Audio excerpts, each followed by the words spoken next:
What's up, everyone? In today's video, I'm going to be doing an oil change on this 2013 Ford Fusion. So the first thing I did was pull the car up on ramps.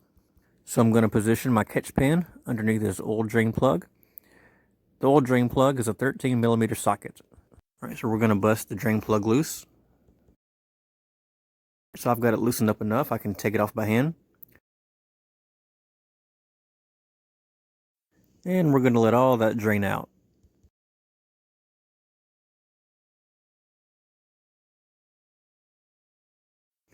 Alright, now we're going to the front lower side of the engine. I've already loosened up my oil filter. Now I'm just going to remove it by hand. And you also want to put a catch pan under this when you remove it. Alright, so it's time to reinstall the drain plug. And we're going to get it started by hand. You want to make sure that it's in right. You don't want to cross thread it. After you get it tightened up by hand, then tighten it up with the 13mm socket. Then I use a shop towel to wipe up any remaining oil. Alright, so now it's time to unbox the oil filter. And if you don't know what size oil filter to get, you can look it up online. Or in the oil and oil filter section of the auto parts store, there's usually a guide. You can look up your make, model, year, and engine size, and it'll tell you what size oil filter you need. And before you install the new oil filter, you want to make sure that you put some fresh oil on that rubber gasket. That way it'll create a good seal, it won't leak, and it'll make it easier to remove the next time you have to remove it.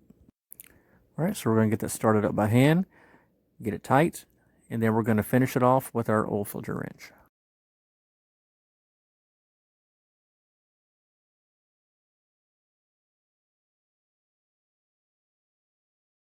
Now it's time to add our oil. So I'm going to remove the oil cap, and it calls for 5 weight 20. To see how much oil you need, you can always refer to your owner's manual. If you don't have a manual, you can look it up online.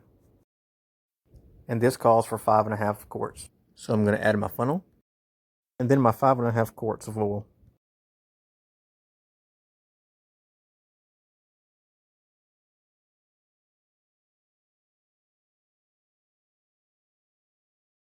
So it's time to remove the funnel and make sure that you put the oil cap back on. Now it's time to make sure there's no leaks, especially around the oil filter or the drain plug. And as always, remember to dispose of your old oil properly. Now it's time to check the oil.